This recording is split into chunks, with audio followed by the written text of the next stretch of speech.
ಆನಂದಪುರ ಸಮೀಪದ ಹೊಸೂರು ಗ್ರಾಮ ಪಂಚಾಯತ್ ವ್ಯಾಪ್ತಿಯ ಚೆನ್ನಸೆಟ್ಟಿಕೊಪ್ಪ ಗ್ರಾಮದಲ್ಲಿ ಎಂಪಿಎಂ ರವರು ಬೆಳೆಸಿದ ಅಕೇಶಿಯ ಮರವನ್ನು ಅರಣ್ಯಾಧಿಕಾರಿ ದೀಪಕ್ ಸಿಂಗ್ ಅಕ್ರಮವಾಗಿ ಕಡಿದು ಸಾಗಿಸುತ್ತಿದ್ದ ಸಂದರ್ಭದಲ್ಲಿ ಸ್ಥಳೀಯ ಗ್ರಾಮಸ್ಥರು ವಿರೋಧ ವ್ಯಕ್ತಪಡಿಸಿರುತ್ತಾರೆ. ಅಕ್ರಮವಾಗಿ ಅಕೇಶಿಯ ಮರಗಳನ್ನು ಕಟಾವು ಮಾಡಿ ಸಾಗಿಸಿದ ಅರಣ್ಯ ಅಧಿಕಾರಿ ದೀಪಕ್ ಸಿಂಗ್ ಅಮಾನತಿಗೆ ಮಾಜಿ ಜಿಲ್ಲಾ ಪಂಚಾಯತ್ ಸದಸ್ಯ ರತ್ನಾಕರ್ ವನಗೋಡ್ ಆಗ್ರಹಿಸಿರುತ್ತಾರೆ.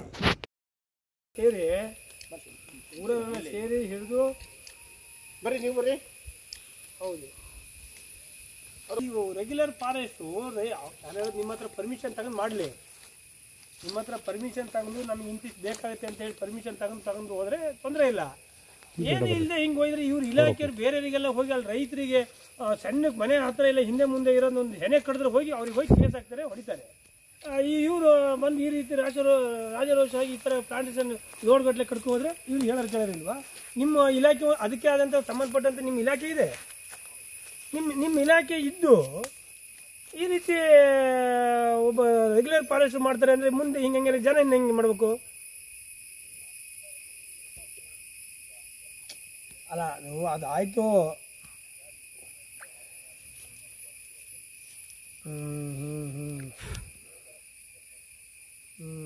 ಇಲ್ಲ ಗೌರ್ಮೆಂಟ್ ದುಡ್ಡು ಅಲ್ಲ, ಈಗ ಇಲ್ಲಿ ಏನಾಯ್ತು ಗೊತ್ತಾ, ದೀಪಕ್ ಸಿಂಗ್ ಅವ್ರು ಬಂದ ಮೇಲೆ ಇಡೀ ಅವ್ರಿಗೆ ಏನು ವ್ಯಾಪ್ತಿ ಇದೆ ಅಲ್ಲಿ ಎಲ್ಲ ರೈತರಿಗೆ ತೊಂದರೆ ಕೊಟ್ಟರು. ಅವ್ರ ಬಗ್ಗೆ ಒಬ್ಬರಿಗೂ ಗುಡ್ ಒಪಿನಿಯನ್ ಇಲ್ಲ. ಈಗಾಗಲೇ ಇಷ್ಟೊಳಗೆ ಅವ್ರ ವಿರುದ್ಧ ಪ್ರತಿಭಟನೆ ಮಾಡಬೇಕಾಗಿತ್ತು. ಈಗ ರೈತರು ಇಂಥ ಇಶ್ಯೂ ಸಿಕ್ಕಿದ್ರೆ ಬಿಡ್ತಾರ, ಮತ್ತೆ ಹಂಗೆ ಬೇಡ ರೈತರೇ ಮಾಡಿದ್ರೆ ಇವ್ರು ಬಿಡ್ತಿದ್ರ? ಅವ್ರ ಪ್ಲಾಂಟೇಷನ್ ಹೋಗಿ ಒಂದು ಸಣ್ಣ ಬೇಲಿಗೆ ಊಟ ಕಡಿದ್ರೆ ಸಾಕು, ಆ ಗಾಡಿ ಹಿಡ್ಕೊ ಸೀಜ್ ಮಾಡ್ತಾರೆ. ಈಗ ನೀವೀಗ ಏನು ಮಾಡಬೇಕು ಅಂದರೆ ತಕ್ಷಣನೇ ಅವ್ರ ಮೇಲೆ ಒಂದು ಕಂಪ್ಲೇಂಟ್ ಕೊಟ್ಟು ಕೇಸ್ ಮಾಡಿಬಿಡಿ ಅಷ್ಟೇ. ಈ ಥರ ಹಿಂಗೆ ಮಾಡಿದ್ದಾರೆ. ಯಾಕಂದರೆ ಸ್ಥಳೀಯ ರೈತ ಹಾಗೂ ಹೊಸೂರು ಗ್ರಾಮ ಪಂಚಾಯತ್ ಸದಸ್ಯರಾದ ಹರೀಶ್ ಗೌಡ್ರ ಮಾತನಾಡಿ, ಚೊರಡಿ ಅರಣ್ಯ ಇಲಾಖೆ ಅಧಿಕಾರಿ ದೀಪಕ್ ಸಿಂಗ್ ಎಂಬುವರು ಎಂಪಿಎಂ ಹಾಗೂ ಅರಣ್ಯ ಇಲಾಖೆಯ ಮೇಲಧಿಕಾರಿಗಳ ಗಮನಕ್ಕೂ ಬಾರದೆ ಅಕ್ರಮವಾಗಿ 4-5 ಲೋಡ್ ಅಕೇಶಿಯ ಮರವನ್ನು ಕಡಿದು ಸಾಗಿಸಿದ್ದಾರೆ ಎಂದು ತಿಳಿಸಿರುತ್ತಾರೆ. ಇಲ್ಲಿ ಇದು ಚೆನ್ನಸೆಟ್ಟಿಕೊಪ್ಪ ವಿಲೇಜ್ ಬರುತ್ತೆ. ಇದು ಲೋಕಲ್ ಎಂಪಿಎಂನವರು ಅವಾಗ ಗಿಡ ನೆಟ್ಟಿದ್ರು.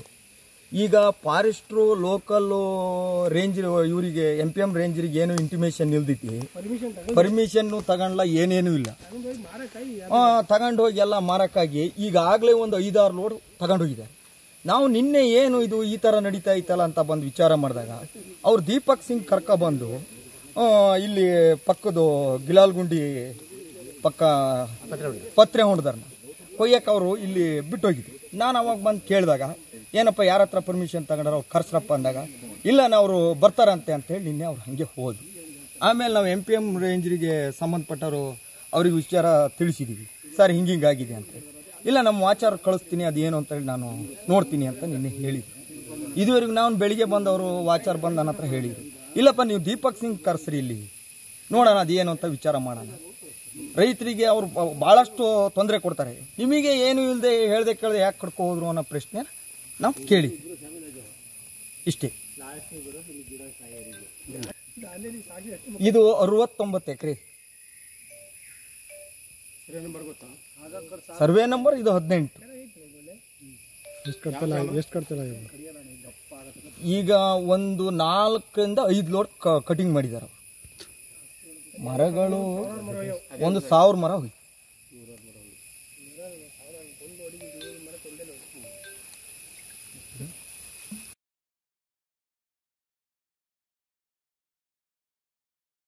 MPM ಸುಮಾರು ಒಂದು 90ನೇ 93-94ರಿಂದ ಇದನ್ನ MPM ಗಿಡ ನೆಟ್ಟು ಬೆಳೆಸಿ ಬಂದಿದೆ. ಅದನ್ನು ಊರಿನವರು ಸಹ ಅದನ್ನು ಸಂರಕ್ಷಣೆ ಮಾಡ್ಕೊಂಡ್ಬಂದು ಕಡಿಲ್ದ ರೀತಿ ನೋಡ್ಕೊಂಡು ಅವ್ರ ಜೊತೆಗೆ MPMನವ್ರ ಇಲಾಖೆಯವ್ರ ಜೊತೆಗೆ ಅವರು ಸಹಕಾರ ಜೋಡಿಸಿ ಇಲ್ಲಿ ಹಾಗಾಗಿ ಇಲ್ಲಿ ಇವತ್ತು ಈ MPMನವ್ರಿ ಇಷ್ಟು ನೀಟಾಗಿದೆ. ಎಲ್ಲೂ ಸಹ ಈ ರೀತಿಯಲ್ಲಿ MPMಗಳು ಇರಲ್ಲ.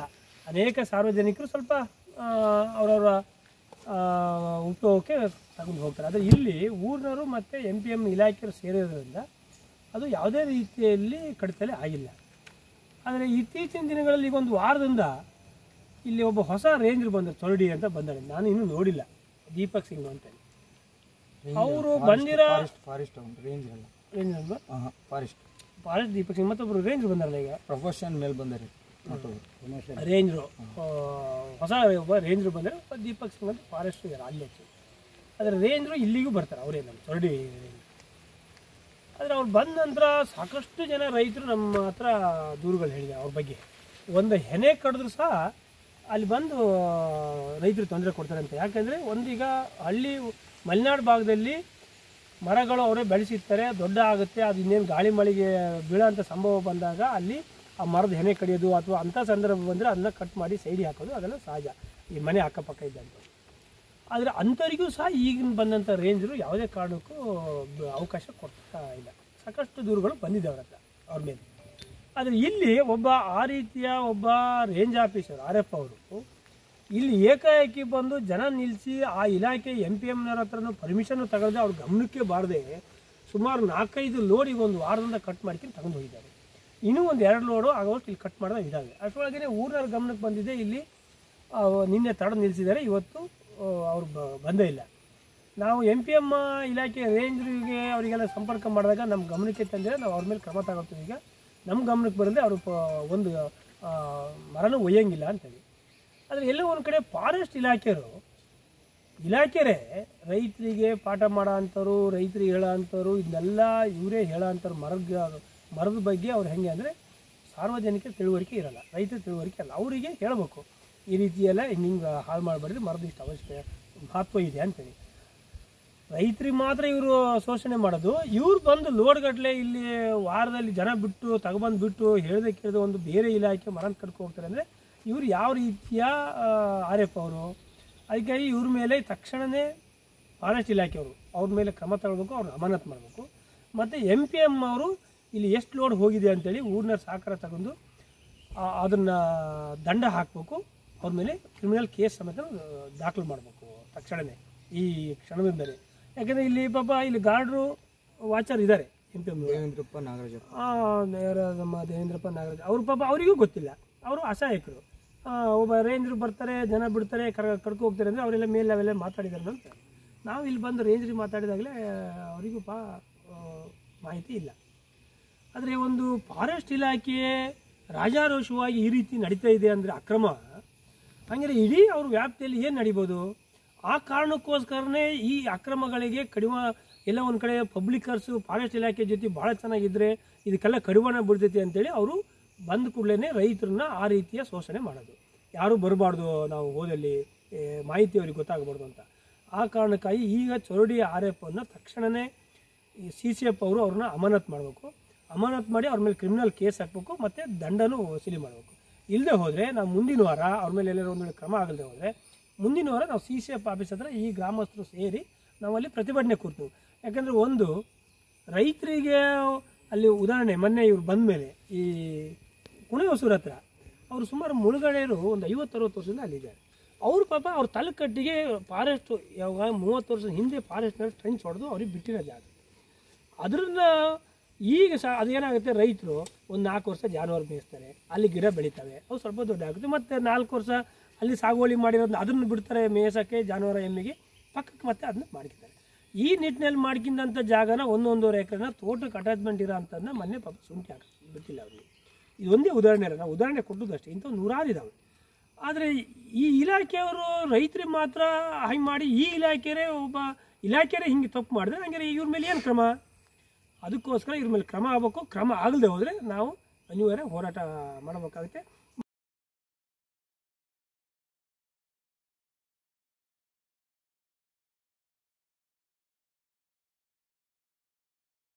ನಡಬೇಕು ಫಾರೆಸ್ಟ್ ಇಲಾಖೆಯವರು. MPM ಖರ್ಚಲ್ಲ, ಇದೇ ಈ ಫಾರೆಸ್ಟ್ ಇಲಾಖೆ ರೇಂಜರ್ ಹತ್ರ ನಡೆಸ್ಬೇಕು. ಯಾಕೆಂದರೆ ಅವರು ನಾಳೆ ಬೆಳಗ್ಗೆ ಏನಾದ್ರು ನಮಗೆ ಸುಳ್ಳು ಹೇಳ್ಬೋದು, ನಾವು ಅದಕ್ಕೊಯ್ದು ಇದಕ್ಕೊಯ್ದು ಅಂತ. ಇದರಲ್ಲಿ 100% ಅಕ್ರಮ ಐತಿ. ಬೇಲಿಗೆ ಅಂತ ಒಂದು ಲೋಡ್ ಹೋಗಿದ್ರೆ ದಾಂಡೇಲಿಗೋ ಅಥವಾ ಬೇರೆ ಕಡೆ 10 ಲೋಡ್ ಹೋಗಿದೆ, ಇದರಲ್ಲಿ ಅಕ್ರಮ ಆಗಿದೆ. ಆ ಕಾರಣಕ್ಕೋಸ್ಕರ ಅವ್ರ ಮೇಲೆ ತನಿಖೆ ಮಾಡಬೇಕು. ಉನ್ನತ ಮಟ್ಟದ ಫಾರೆಸ್ಟ್ ಇಲಾಖೆಯಿಂದ ತನಿಖೆ ಮಾಡಬಾರ್ದು. ಇವತ್ತಿನ ಕಾಲದಲ್ಲಿ ಏನಾಗ್ಬಿಟ್ಟಿದೆ ಅಂದರೆ ಇಲಾಖೆರೆಲ್ಲ ಮತ್ತು ಇಲಾಖೆ ಗೌರವ ಧಕ್ಕೆ ಆಗುತ್ತೆ ಅಂತ ಅವರೆಲ್ಲ ಮತ್ತೆ ಮುಚ್ಚಾಕ್ತಾರೆ. ಥರ್ಡ್ ಪಾರ್ಟಿ ಕಂದಾಯ ಇಲಾಖೆನೋ ಅಥವಾ ಪೊಲೀಸ್ ಇಲಾಖೆನೋ ಅಥವಾ ಬೇರೆ ಇಲಾಖೆಯಿಂದ ಅದನ್ನು ತನಿಖೆ ಮಾಡಿಸಿ ಅವ್ರ ಮೇಲೆ ಕ್ರಮ ತಗೊಳ್ಬೇಕು ಅಂತ ಈ ಮೂಲಕ ನಾನು CCF ಅವರಿಗೆ ಹೇಳಕ್ಕೆ ಬಯಸ್ತೀನಿ. ಈ ಸಂದರ್ಭದಲ್ಲಿ ಆನಂದಪುರ ಗ್ರಾಮ ಪಂಚಾಯತ್ ಅಧ್ಯಕ್ಷರಾದ K. ಗುರುರಾಜ್, ಎಡೆಹಳ್ಳಿ ಗ್ರಾಮ ಪಂಚಾಯತ್ ಉಪಾಧ್ಯಕ್ಷರಾದ ಗಣಪತಿ ಇರುವಕ್ಕಿ, ಸದಸ್ಯರಾದ ಶಿವಾನಂದ್, ಮ್ಯಾಮ್ಕೋಶ್ ನಿರ್ದೇಶಕರಾದ ಬರ್ಮಪ್ಪ, ರೇವಪ್ಪ ಹೊಸಕೊಪ್ಪ ಉಪಸ್ಥಿತರಿದ್ದರು.